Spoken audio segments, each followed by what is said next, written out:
Impromptunes acknowledges that this podcast is recorded on the traditional lands of the Wurundjeri people of the Kulin Nation. We pay our respects to elders past, present and emerging and celebrate their enduring connections to country, knowledge and stories. Impromptunes, impromptunes, impromptunes, imprompt. Do you hear the people improvising?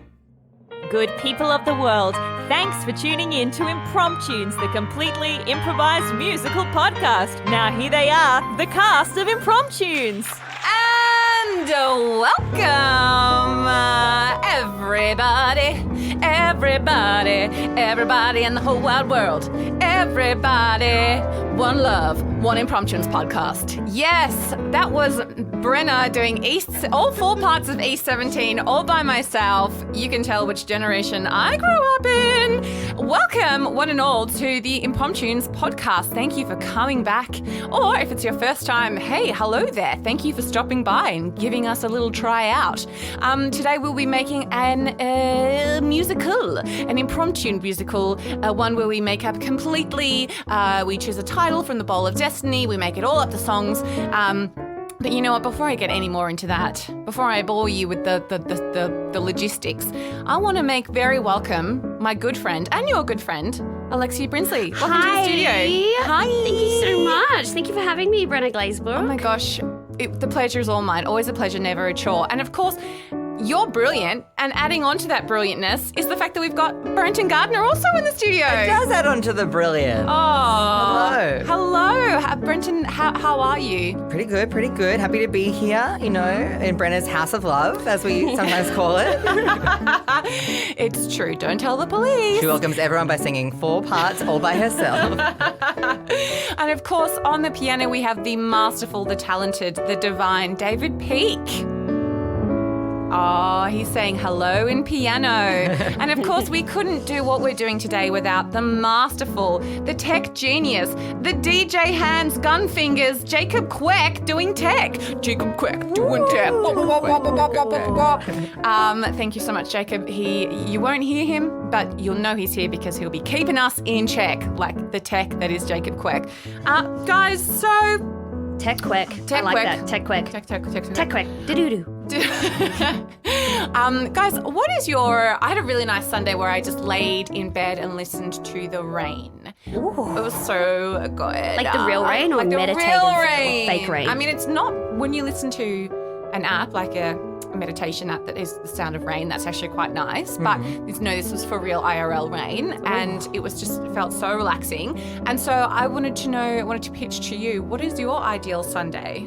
Oh, that's so... Actually, I feel most relaxed, like, if I've just had a really hot shower and I just, lay on my bed, in 3 towels so I don't get it wet. 3 towels? I put, a towel down and then I wrap myself. Where are they placed? Where are all 3 placed, Lexi? I didn't think about this story before I started telling it. I mean, no offense, but you're not terribly tall. I think 2 would cover it. But, She's a hotel's worst nightmare. She needs 17 more towels. I'm actually blushing. You're all just imagining me now. So I've had a hot shower, I'm wrapping myself in a towel, and then I've got my really big pool towel on my bed over my pillows, and then I've got another towel around my head. Oh, okay. And I just kind of lie in a cocoon of moist warmth. Just like being back in the womb, I suppose. Yeah, which I was famously took from early. Yes. There's a lot of trauma to unpack here. So much trauma, my God. Thank you. Welcome to the Impromptu Psychology Hour. Brenna's House of Love. Call in with your problems. I've got big ears ready to listen. And Brenton, what about you on a perfect Sunday? I just love a nice little sleep in, a lovely coffee, maybe a pastry or something from the bakery down the road that I didn't have to get myself. That someone else has gone out to do an errand and come back with breakfast. And speaking of pastries, I just want to give a huge round of applause to Brenton for just completing a course from William Anglis. Yes. In patisserie, yeah. Patisserie. Foreign patisserie. Yes. Finished up on Friday. So he's a looker and a cooker. That's all I can say. Looking good looking. Tech Quek, Alexia 3 towels, Brenna big ears. So congratulations. That must feel like quite the achievement. Yeah, it does. I mean, also anticlimactic at the same time. It was just all right, bye everyone. Yeah. And that was kind of it. But no, really exciting. And it took you a long time because of the dreaded Lockdowns, pandemic bits that and shall bobs. not be named. Yeah. But you're a master of the house. Like a phoenix from the flames, you rose like dough. Oh, but you didn't get Beautiful. burnt. You were cooked perfectly. That's it. Yeah. Souffle. What? We're a very multi-talented cast here, I have to say. Yeah. You know, we sing, we dance, we cook, we bake, we exercise, we speak about the womb, we listen. Listen. Got it all. We got it all. And so I suppose all that's left to do is explain that we are going to make up a musical for you today. Yeah? Yeah. Yeah. We're going to... I think so, yeah. Peaky Boo's going to make up all the song, sorry, not all the songs. He's going to play all the underscore, the score, the music, sorry. And then we're going to create the words and the plot and the narrative, and it's all going to be chosen from when I reach my sticky fingers into this bowl of destiny and choose a title. Why are they so sticky? Yeah, I was going to ask. I love honey. Yeah. I love honey. I just can't get enough. I'm actually a bear. I've just shaved my body, but I'm actually a bear. So grizzly. Yeah. Yeah. Oh, I get that now. So Chris is good. You should do a podcast. Yeah. Okay, reaching into the bowl of destiny. Oh, it's so hard with my sticky bear hands. You don't have fingers. Wow. Oh, whoops, one accidentally fell out of my hand because I didn't like the title. Oh, yes. All right, I love this one. This musical will be called Why Didn't He Tell Her?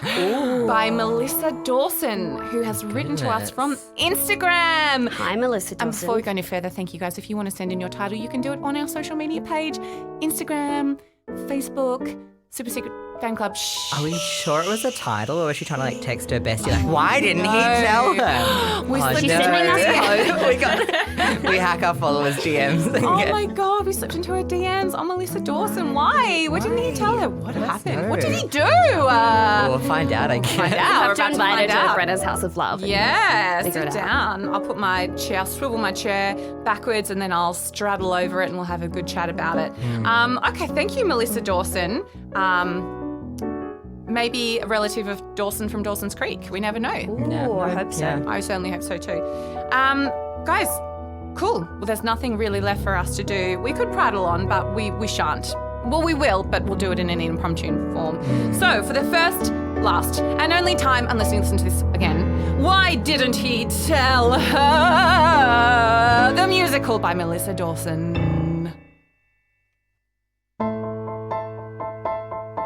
She was standing alone under the light of the street lamp. The street lamp dimly illuminated an expression of forlorn regret. Taking a cigarette and puffing from her lips. We knew she had questions on her mind because she had it written all over those long legs. Just then, that car pulled up, the car that she knows oh too well. She opened the door, sat down, and put on her favorite song that went a little something like this. Ooh, yes, it's you. Yes, it's me. Yes, it does. A mystery. Yes, it's you. Yes, it's you. Yes, it's me. Yes, it's me. Yes, it does. A mystery. Ooh, baby, tell me what I want to know. I'm so confused, I can't let this question go. When I look at you, I hear the dogs bark. 'Cause baby, instead of a face, all I see is a giant question mark. 'Cause life's full of those little mysteries. Yes, life's full of those little mysteries. Life's full of those little mysteries. Yes, life's full of those little mysteries. So many questions were circling in her mind. So many options that she left behind. So many doors that still remain unopened. So many hearts that she'll crush and slowly broken. Life's full of those little mysteries. Life's full of those little mysteries. Life's full of those little mysteries.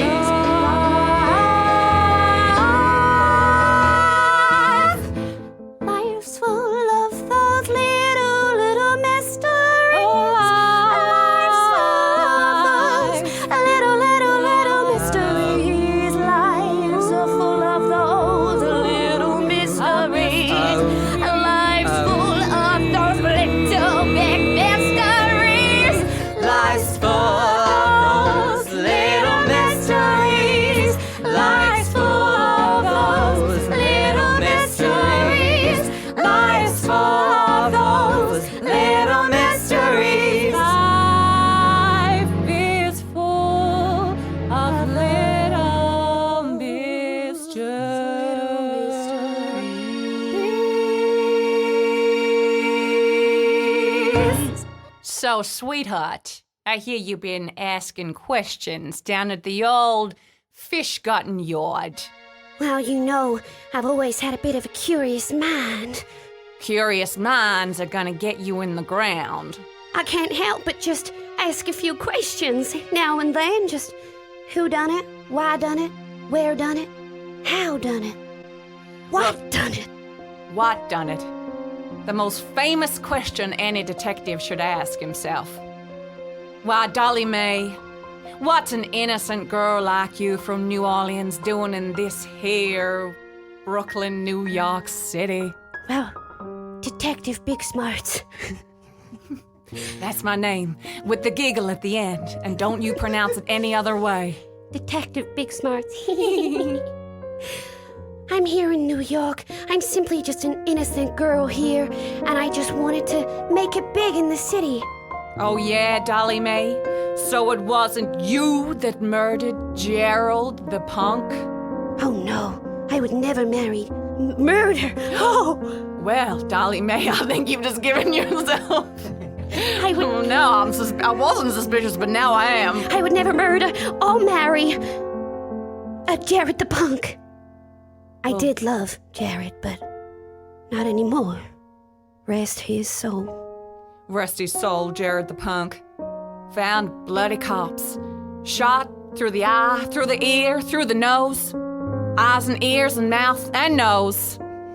Shot through the head, the shoulders, the knees and toes. Head, shoulders, knees and toes. It was like a sick callback to a nursery rhyme. Well, I'll do anything to find out who the killer was. But I'm just a lowly small-town detective. Come here by way of finding you. And I'm just an innocent girl, and I just want to do all I can to help you, too. I feel like I'm a fish out of water here in Brooklyn, New York City. The only thing I've ever investigated was who lost all that corn. But you figured it out. You figured out who lost all that corn, and that's why we need you on the case, Detective Big Smarts. We need you. We need your big heart. We need your big brain. And we need your big personality. Oh, Dolly Mae. My. You sure have a way of making a man feel... big. Yes. When I'm with you, Dolly Mae, everything makes sense. I'm looking at my fingers. I'm counting all my cents. But then I look around us and I see it's all so shady. Oh, Dolly Mae, am I going crazy? I just don't know if a little guy is too little for this big old town. Yes, Dolly Mae, I don't know if this little guy will find out what's going down. But I wanna solve it. I wanna solve it. I wanna solve it, and I wanna solve you too. I wanna solve it. I wanna solve it. I wanna solve it, and I wanna solve you too. What do you got to say about that, Dolly Mae? Well, Detective Big Smarts, you have changed my life since I've come into the city. You have saved me from strife. Every step of the way, you have had my back, and I just trust you so much to keep me on the right track. And you're gonna solve it. You're gonna solve it. You're gonna solve it, and I wanna solve you too. You're gonna solve it. You're gonna solve it. You're gonna solve it, and I wanna solve you too. Ooh, look over there.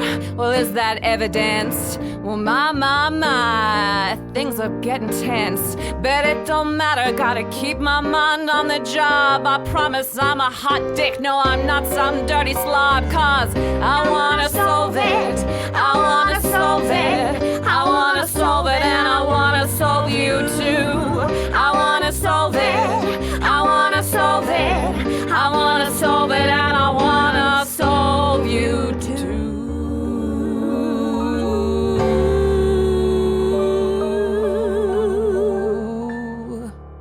You're gonna solve it, Mr. Big Smarts. Oh, thank you, Dolly Mae. Oh, don't worry about that. That's just my gun in my pocket. Your gun is happy to solve it too. Where were you the night that Jared the Punk got murdered? Where was I? I was just down at my burger joint, making the patties, making all the burgers, just the usual. Oh, Burger Bill, that's a likely story. I bought you one of my hamburgers, it's an extra cheesy one, just the way you like it. Here you go, Detective Big Smarts. Thank you for pronouncing my name right. Of course, that's what I do for my loyal customers. Well, this is some goddamn good burger, Burger Bill. Reminds me of home. You see, instead of the bun, I used bacon. And instead of the lettuce, I use duck fat. And instead of the cheese, you use whipped cream. And instead of the pickles, you use extra spicy pickles. And instead of the onion, what do you call this? You call that? Well, I can't really tell you what I call it. Oh, I get it. Secret herbs and spices. It's Parmesan. Oh my God. Tastes delicious. Well, a cook like you who makes such a delicious meal could never possibly be a murderer. No, I'm too busy. My joint's always a boppin', always a hoppin', always a hoopin'. Oh, yeah. I came down here the other night and I saw they were having a hot bop. A Bill's Burgers hot bop. I heard about it on KBF radio station. That's it. And look, I gotta say, I appreciate your time, but I do gotta get back to the joint. I can't hang around here all day. Well, talk me through that night that the hot bop happened. Oh, sure. Oh, geez, it's one of those nights that I'm gonna remember for the rest of my life. I can't forget a detail. Ladies and gentlemen, you're listening to KBF Radio. We're down at the Burger Bill's Burger Hot Bop. Woo! Take it away, Burger Bill. Well, anyone is here tonight. Yeah, everyone is kicking up, they're having a delight. Everyone is bopping to this great old joint. Everyone is dancing and they're on point. Everyone's here. Everyone's having a burger bop. Burger bop. Burger bop. Burger bop. Burger bop. Well, we got your popcorn and we got your tea. We got your ice cream and look at me. I got my snappy shoes, I got my fancy coat. And everyone here is oh yeah, the greatest of all time here tonight. Everyone is dancing, they look at the light and munchy munch on the burger time. We're having a burger bop. Burger bop. Burger bop. Burger bop. When you come to a burger bop, the number one rule is to make sure you spin on your red old stool. Get those fries and get that tea. Everyone's dancing 1, 2, 3. They do the 1, 2, 4. Chicken out the door. They do the 5, 6, 7. Legs for days. 9, 10, 12. Hippity welv. And that's when I go and get on the stove and it's a burger bop. It's a burger bop. It's a burger bop. Now, no one knows when the burger bop started. It just happened one day. And then I departed from my little old town to the big old city. And everyone said he's gonna make a pretty penny today. And everyone will be here, everyone will dance, and everyone will cheer here. Because it is the famous burger bop. Burger bop. Burger bop. Burger bop. Burger bop.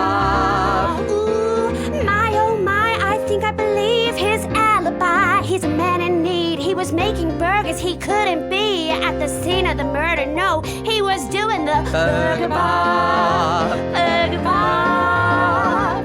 Burger bop. Burger bop.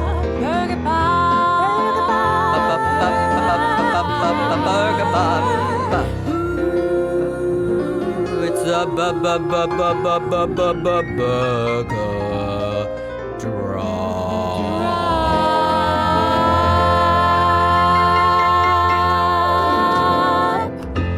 Well, you're a clearly innocent man singing a song like that. Oh, geez, well, I feel like I've interviewed every last man and his dog in Brooklyn, New York City. Gee, I can't find a single clue. Well, hang on a second. What's that there? A bloody knife? Is that blood or is that beetroot stain? Dolly Mae, come and have a look at this here knife. Oh, well, that is in my 1 year of police work. I've got to identify that as a bloody knife. Gee whiz, it sure looks like Beetroot. And I've been thinking that Beetroot Bob, he's a suspicious-looking guy. Oh, With his one eye bigger than the other. Beetroot Bob who works down with Burger Bill. Yeah, that's right. Down at the Burger Bob Blues House. Well, there's only one way to know if it's blood or not. Back here now, we don't have any other way of testing it, apart from... Licking it. Yeah. Well, Dolly Mae, I think we better get some sauce to compare so we know for sure. I've got some tomato right here. oh, I'll try the tomato, and then you try the knife. I'm so sorry to interrupt. Were you about to lick my knife? Beetroot Bob, is that you? Yeah, it is me. You Yeah. couldn't tell? Sorry, I'll take off my hat.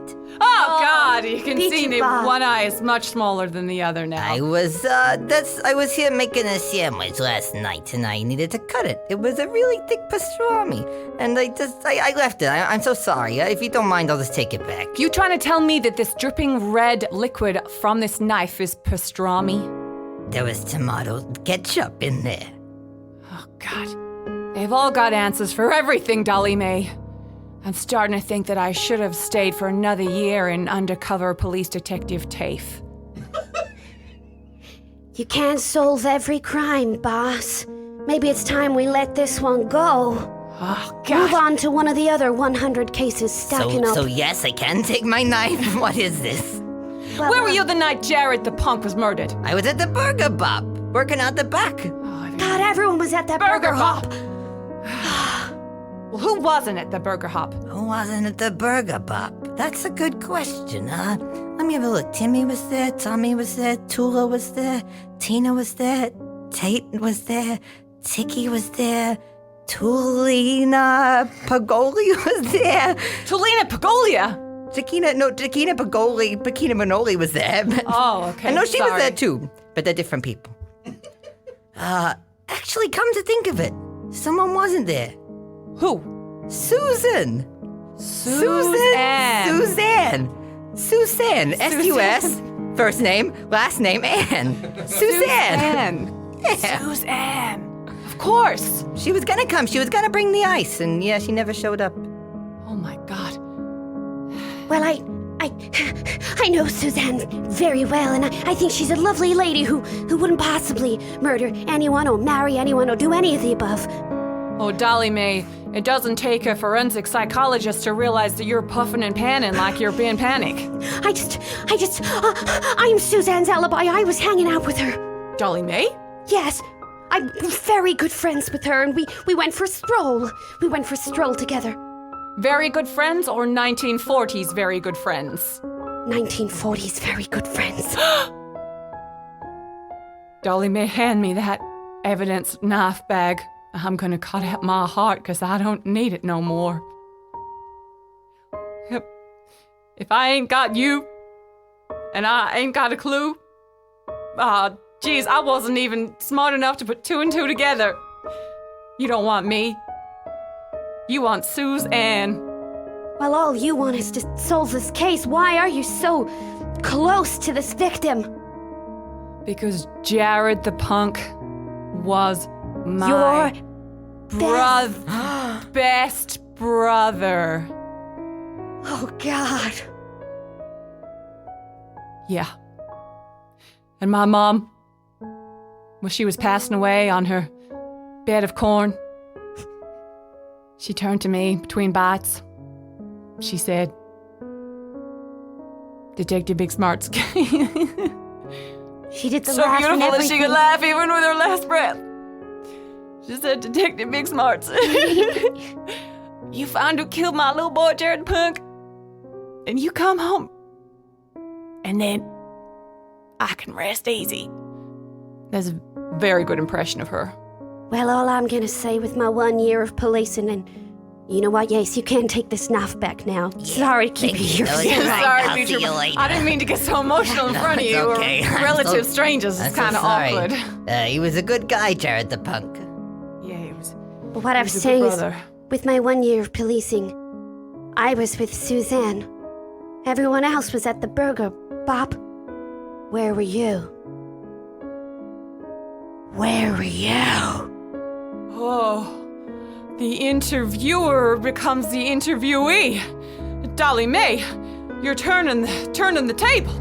But you've done a real 180 here, Dolly May. I don't know what to tell you, but if I didn't take that corn, and if I didn't stab Jared the punk in the neck, then I wouldn't have got my farm. You hear it? Right there, you hear it? I killed him because he was gonna take the farm. I thought I threw you off the case with my sexual masculinity, but you were a lesbian the whole time.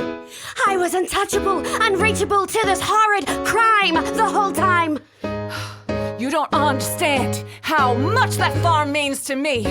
What you gotta do to kill a man is grab a really hard stalk of corn. And then you get a knife and just make the end a shiv. And then you stab him in the jugular and watch the blood splurt from his throat. And I thought I got away with it, Dolly May. Oh, I thought I was gonna go home to the hay and tell my dead mother, who I poisoned, by the way, that I'm the best son. But no, you had to do 1 year of police school. And now you've ruined everything for me.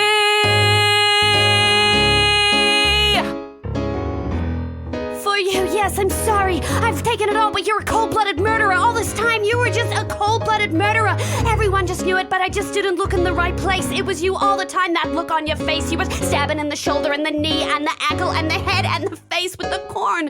And the eyes and the ears and the mouth and the nose and the head and the shoulders and the knees and toes. In the eyes, in the ears, in the mouth, in the nose. Well, I stabbed him in the head and the shoulders, knees and toes. Why didn't he tell her? Why didn't he tell her earlier? Why didn't he tell her? Why didn't he tell her earlier? I could have helped you through this. I could have been your friend. I would have been with you to the very end if you only let me in this little plan. And here I am. You're going behind bars, man. Oh, Dolly May, good luck to ya, because I say I'm gonna chuck ya into the Brooklyn River underneath this bridge. Why didn't he tell her? Why didn't he tell her? Why didn't he tell her earlier? Why didn't he tell her? Why didn't he tell her? Why didn't he tell her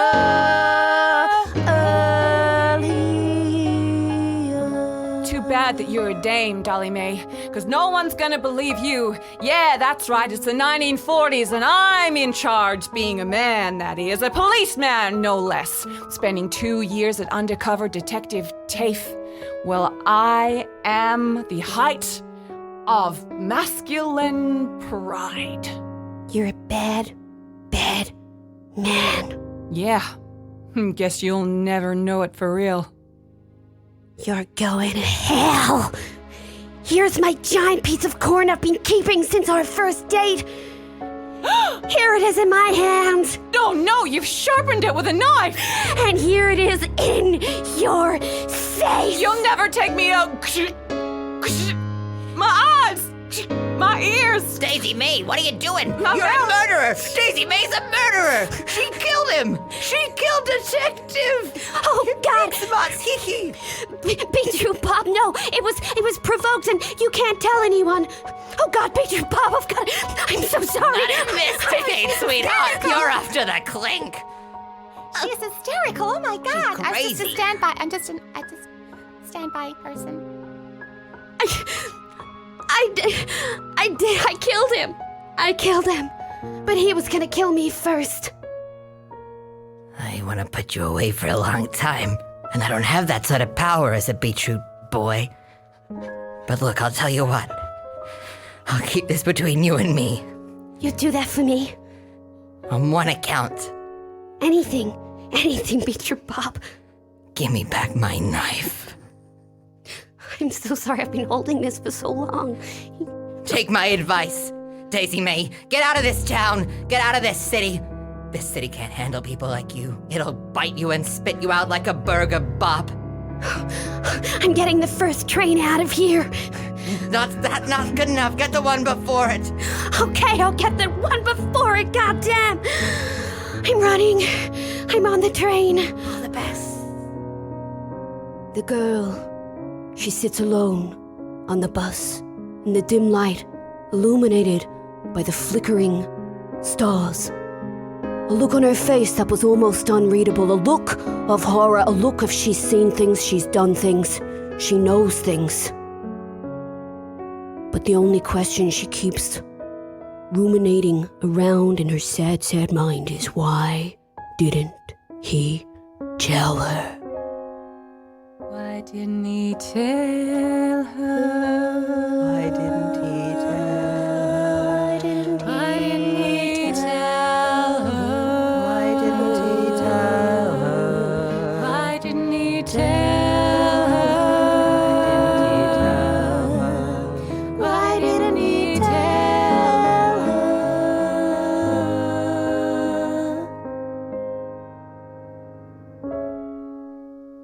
I guess we'll never know. Whoa! That was a little mystery. That was a little mystery trapped inside a big mystery, wrapped in an enigma, wrapped in a quiz. Wow, Why Didn't He Tell Her by Melissa Dawson. Thank you so much for that title, Melissa. We appreciate it. If we got that close to what actually happened in your life, Melissa, please let us know. Did we do the story of Melissa Dawson? We nail it on the the head. run for being falsely incriminated for murdering a murderer? With corn. With corn, with a really sharp corn. Did I hear that correctly? You said corn. Yeah, corn. Yeah, you sharpen Like the corn. icicle yeah, like murder, a shiv, but like yeah. a shiv. You take a knife, you sharpen the corn into a shiv, and then you use it. You know about Plunge it this into very the well. jacket. Yeah. Well, no. Wow. Guys, what did you take away from that? What was the moral of this story? Good question. There weren't many morals in there. I think listen to Burger Bill. Like he was a good guy to me. Beetroot Bob? Beetroot Bob. Yeah. Beetroot Bob. I mean to say Beetroot Bob. Yeah. Yeah. I think anyone can turn under the most trying circumstances. Yeah. It's about as good to be a woman today as it was in the 1940s. And I think my distrust in authority figures is still valid. I think my disdain for corn is still valid. Thank you for listening to us. That was the first, last, and only time, unless you listen to it again, that Impromptunes presented. Why didn't